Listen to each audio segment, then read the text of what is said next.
중학교 2학년부터 이제 무너지기 시작하는 게 급격하고요. 중학교 1학년 때부터 기미가 보여요. 중학교 1학년 때 어디서 기미가 보이냐면 여기서 진짜 잘 체크하셔야 되는데,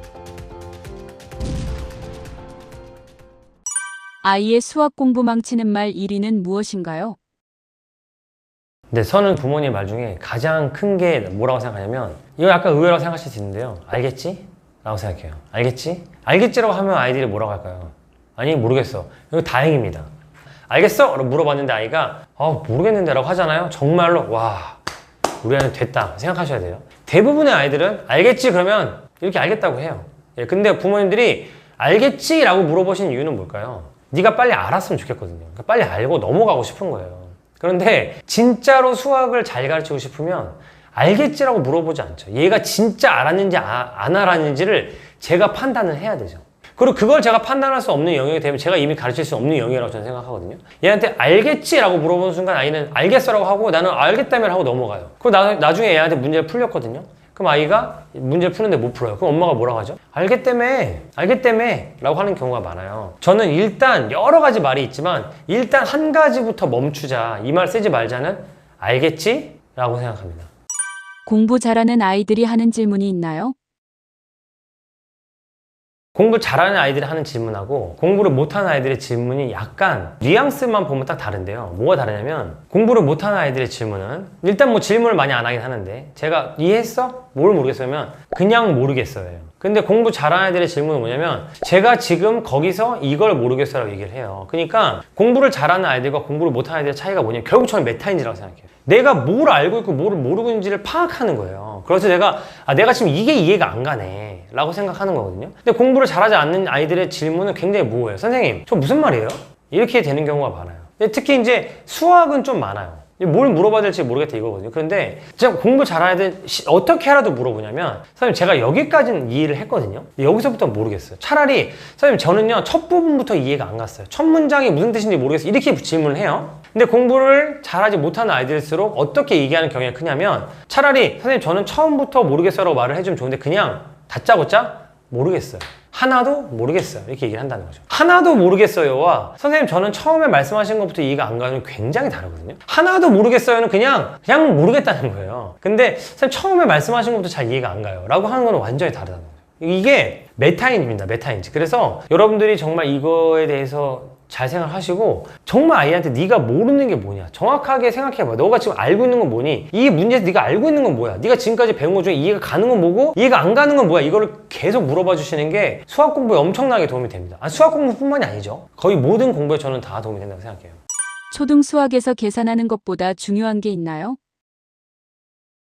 계산은 어느 정도만 하면 돼요. 계산 어느 정도 하면 됩니다. 실수 안 하고 빠르게 할 수 있으면 돼요. 근데 중요한 건 뭐냐면은 이 계산을 실생활에서 써먹을 수 있느냐가 더 중요하다고 생각해요. 자, 제가 콜라 5개 사고 새우깡을 2개 샀어요. 콜라 5개 사고 새우깡을 2개 샀는데 3,000원을 냈어요. 근데 새우깡 하나에 1,000원이래요. 콜라 얼마야? 자, 이거를 내가 말로 설명할 수 있느냐? 이거를 곱하기 더하기 나누기 빼기 다 배웠죠? 그럼 자, 이거를 내가 실제로 써먹을 수 있느냐? 뭐냐면 3,000원을 냈는데 내가 새우깡을 1,000원인데 2개 샀다고? 그럼 2,000원. 그럼 3,000원이니까 여기서 2,000원을 빼면 1,000원이 남았어. 근데 콜라가 5개야? 그럼 이걸 5개로 나눠서 하나 200원이네 라고 말할 수 있느냐가 중요하다고 생각하는 거예요. 이거를 써먹을 수 있느냐 없느냐가 중요하지, 아무리 계산을 빨리 잘해봐야 아무짝에도 쓸모가 없다는 거죠. 이거를 지금 제가 말씀을 드리면 그걸 누가 못할까 생각하시죠? 저는 아이들한테 늘 강조하는 게, 중학교 아이들이 연립방정식을 못 풀거나 함수 문제를 못 푸는 거는 함수나 연립방정식 이해하지 못한 게 아니에요. 걔네들은 저쪽에 사칙 연산을 써먹을 줄 모르는 거예요. 예를 들어 볼게요.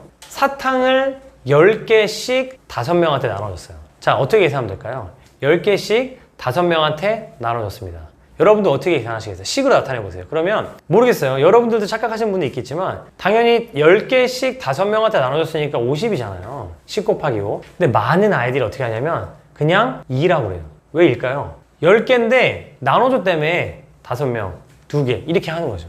이건 뭐냐면 이 말의 의미를 제대로 이해하지 못한 거예요. 이런 친구들 제가 보면은 와, 누가 그런 애가 있어 생각하시죠? 절반 넘게 이런 실수합니다. 절반 넘게 이런 실수하고, 진짜로 조금만 복잡하게 만들어 볼게요. 의자 개수가 있는데 의자에 5명씩 앉으면 몇 명이 남고요, 의자에 몇 명씩 하면 의자가 남아요. 이렇게 되잖아요. 아이들이 이거 계산하는 거 굉장히 어려워요. 왜? 더하기 빼기 곱하기 나누기인데 왜? 아이들이 못하는 건 그거예요. 여러분이 우리 애는 됐다, 계산 잘하네 하고 넘어갔는데 사실은 써먹지 못하던 그 영역입니다. 그래서 제가 어디서 수학 얘기를 하라고 하는 거냐면 실생활에서 얘기를 해야 된다는 거예요. 실생활에서. 자, 이 초등학교 때 쌓아온 게 어디부터 무너지기 시작하냐면 중학교 2학년부터 이제 무너지기 시작하는 게 급격하고요. 중학교 1학년 때부터 기미가 보여요. 중학교 1학년 때 어디서 기미가 보이냐면 여기서 진짜 잘 체크하셔야 되는데 우리 애가 문자와 식을 잘 못 다룬다. 숫자로 계산하라고 하는데 문자로 계산하라고 하니까 뻘짓을 한다. 그럼 이거 진짜로 고민하셔야 돼요. 3 곱하기가 6인 건 알아요? 근데 3 곱하기 2a가 뭔지 잘 몰라요. 이거는요 여러분 진짜 잘 생각하셔야 되는 게 2a가 무슨 뜻이죠? a를 2번 더한 거예요. 그럼 3을 곱했으면 무슨 뜻이죠? 2a를 3번 더한 거니까 6a가 돼야 됩니다. 이런 것들을 갑자기 5a라고 한다거나 아니면은 3의 3제곱을 2제곱 했는데 이거를 갑자기 9제곱이라고 한다거나 이런 거 무슨 뜻이냐면 3의 3제곱을 2제곱해요. 그러면 어떻게 되죠? 3의 3제곱을 2제곱해요. 그러면 3의 3제곱은 3을 3번 곱한 거잖아. 3 곱하기 3 곱하기 3. 근데 그걸 2제곱했어? 그럼 그걸 2번 곱한 거니까 3을 6번 곱한 거네. 그러면 3은 그치 3의 3제곱 2제곱은 3의 6제곱 이렇게 생각을 해야 되거든요. 이거를 기계적으로 한 애들은 이걸 못해요. 그래서 3의 a제곱 곱하기 3의 a b제곱은 3의 a 플러스 b 3의 a제곱의 b제곱은 3의 a 플러스 b 이렇게 외우기 시작하거든요. 이거는 정말 큰일 납니다. 중학교 가서 저 아까 제가 말씀드렸던 것처럼 방정식 나오고 함수 나오고 부등식 나오고 닮음 나오고 피타고라스 나오잖아요. 그럼 진짜 와장창창 무너지면서 정말로 눈물 나는 경우가 나올 수 있는데 제가 얼마 전에 만난 친구도 한 명 있었어요. 얼마 전에 제 어떤 친구가 저를 찾아왔어요. 고등학교 2학년이에요. 근데 그 친구가 전형적으로 그런 얘기 했어요. 그 친구는 학교도 특목고를 다녀요. 근데 그 친구가 중학교 때까지 수학 점수가 90점이 잘 나왔고 그 친구는 공부를 잘했으니까 특목고를 갔을 거잖아요. 근데 그 친구가 거기 가서 공부를 딱 하는데 내신이 8등급이 나오는 거예요. 수학이 8등급.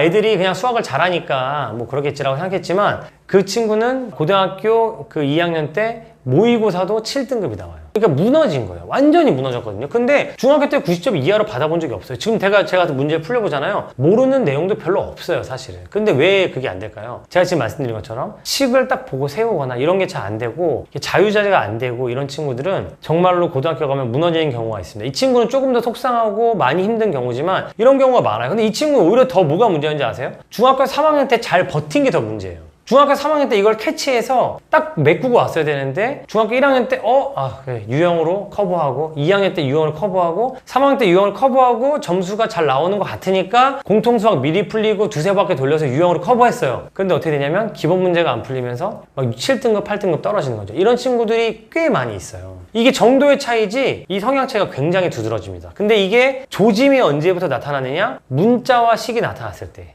정말 연산의 의미를 이해하고 있는지를 그때 꼭 체크를 하셔야 됩니다.